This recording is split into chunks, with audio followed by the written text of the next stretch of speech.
memulai pembelajaran hari ini, Ibu minta ketua kelasnya untuk pimpin baca doa. Marilah teman-teman, sebelum kita mulai pelajaran hari ini, mari kita berdoa. Doa mulai. Doa selesai. Baik. Hari ini siapa yang tidak berangkat? Ada yang tidak berangkat? Ini. Baik. Masih semangat? Masih. Biar tambah semangat, Ibu ada ice breathing. Berdiri ya. Ayo kita bareng-bareng. Dengerin dulu ya.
Adapun tujuannya, yang pertama peserta didik memahami pengertian norma, yang kedua peserta didik mengenali bentuk-bentuk norma, dan yang ketiga peserta didik menyadari pentingnya mematuhi norma, serta yang terakhir peserta didik dapat menerapkan berbagai jenis norma dalam kehidupan sehari-hari.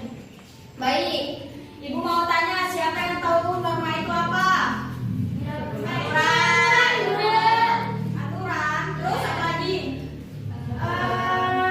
Tatanan. Ya, benar.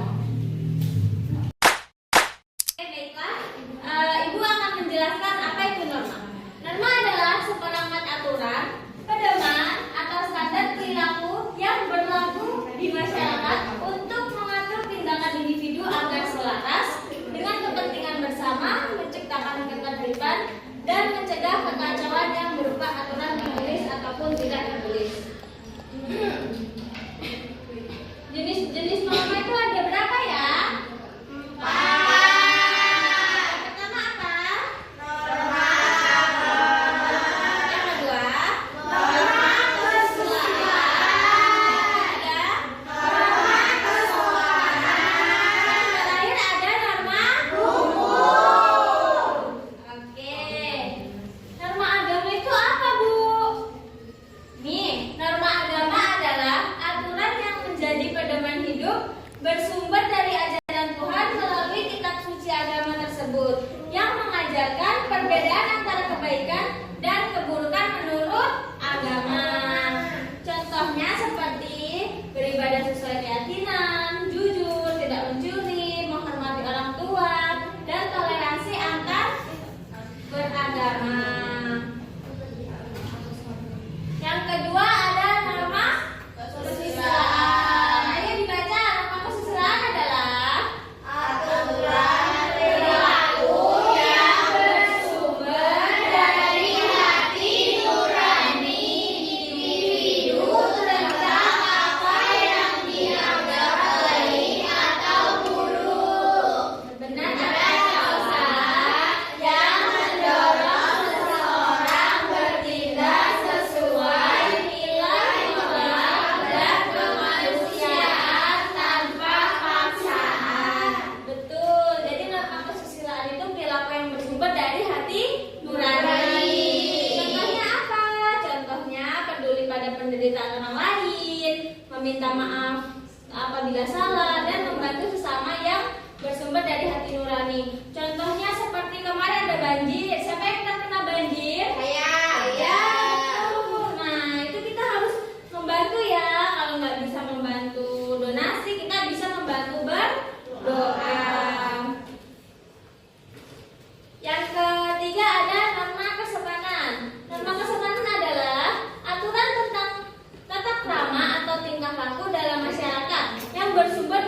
kebiasaan sehari-hari. Contohnya aturan tentang cara berpakaian, berbicara menggunakan bahasa yang santun, memberi atau menerima dengan tangan kanan. Kalau misalnya lagi bicara sama orang tua itu harus gimana ya? Apa membentak-bentak atau berbicara yang halus? Gimana? Ya, halus ya, iya, tidak kasar. Iya, tidak boleh kita ngomong sama orang tua itu halus. Mungkin itu nggak boleh ya.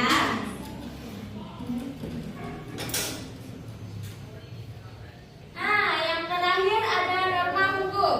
Norma hukum adalah aturan yang dibuat oleh pemerintah dan wajib dipatuhi oleh seluruh masyarakat. Contohnya seperti mematuhi rambu lalu lintas dan tidak mencuri. Mematuhi rambu lalu lintas itu seperti apa, Bu? Memakai helm kalau sedang berkendara dan menggunakan sabuk pengaman kalau pakai mobil, sama tidak menerobos lampu lalu lintas. Norma itu kenapa ya kok penting? Ada yang tahu nggak norma itu kenapa penting? Ada yang tahu nggak? Supaya kita Oke. Norma itu penting kenapa sih, Bu? Norma itu penting soalnya dia memiliki sanksi. Masing-masing norma memiliki sanksi masing-masing ya. Contohnya norma hukum. Norma hukum ini pelanggarannya atau sanksinya mendapatkan sanksi berupa hukuman seperti penjara, didenda, maupun mencabut hak-haknya sebagai warga negara. Jadi kalau kita melanggar norma hukum seperti mencuri motor, terus melanggar lalu lintas, kita bisa dipenjara. Untuk sanksi yang kedua, sanksi dari norma kesopanan. Sanksi dari norma kesopanan ini dapat berupa teguran, celaan, dan pengucilan sosial. Untuk sanksi dari norma kesusilaan ini bersifatnya internal ya dan sosial. Misalnya bisa malu, penyesalan, gelisah, kayak gitu. Untuk sanksi yang terakhir dari norma agama, ini berasal dari Tuhan sendiri, seperti dosa. Jadi kalau kita misalnya melanggar norma agama, kita berdosa. Dosa masuk? Iya. Jadi kita nggak boleh ya kalau misalnya melanggar norma agama, nanti kalian nggak sholat dapat dosa, bisa masuk neraka bersama jin sama setan. Oke, sudah paham anak-anak? Sudah. Kalau gitu ibu punya kuis. Ayo siapa yang mau maju? Saya. Ayo. Ya. Sekarang Bu. Ya. Ayo baca dibaca. Norma adalah yang pertama, aturan atau pedoman perilaku yang berlaku di masyarakat. Yang kedua ada perintah yang dibuat oleh satu orang saja. Yang ketiga ada kebiasaan yang dilakukan seorang tanpa aturan. Yang keempat adalah hukuman yang diberikan kepada pelanggar. Ayo coba dijawab. Yang apa? Yang mana? Diperhatikan ya, anak-anak. Kita lihat dulu ya, benar apa salah ya? Yeay. Oke, kita terima kasih Mbak Deni. Sama-sama Ibu. Ayo yang kedua, siapa yang maju? Ayo Nabil, maju. Yang kedua, norma yang bersumber dari ajaran Tuhan yang kita ikuti disebut yang pertama A. Norma kesusilaan, B. Norma hukum, C. Norma kesopanan, D. Norma agama. Ya, apa yang dijawab? D. Ibu. Oke, kita lihat dulu ya, benar nggak ya? Benar. Ayo yang ketiga siapa? Maju. Aku. Ya, ya maju.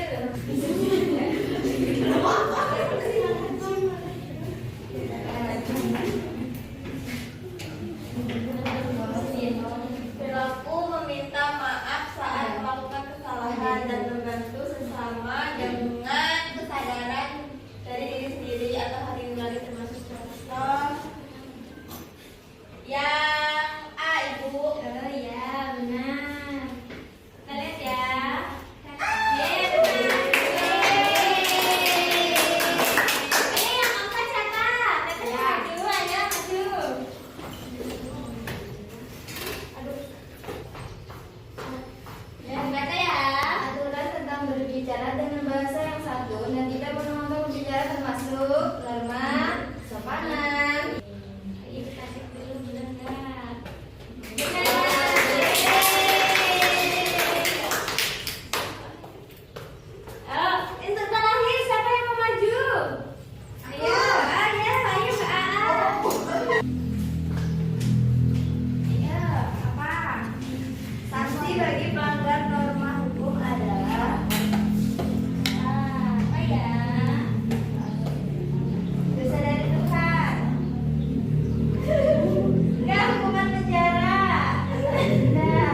norma agama, kesusilaan, kesopanan, dan norma hukum. Pelanggaran norma akan mendapatkan sanksi sesuai jenis normanya, sehingga norma penting untuk menjaga kehidupan sosial yang tertib dan aman. Oke, terima kasih Pak Dea.